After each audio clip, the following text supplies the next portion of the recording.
Dem bayerischen Freak? René. Genau so isst man Wiener Weißwurst. René! Erst. Die Frage lautet, wie isst man richtig eine Weißwurst?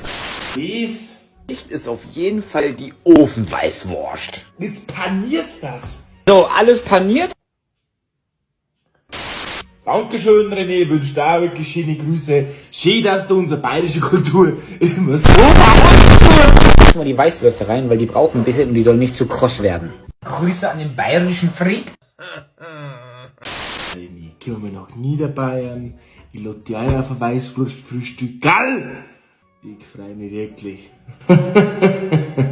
Alter, Holzketten, Alter, wenn der Oberkipp nach Niederbayern, wir kippen den fest am Dom fahren. Da können wir nicht Brüste und hauen am Putzen voll. 100%ig.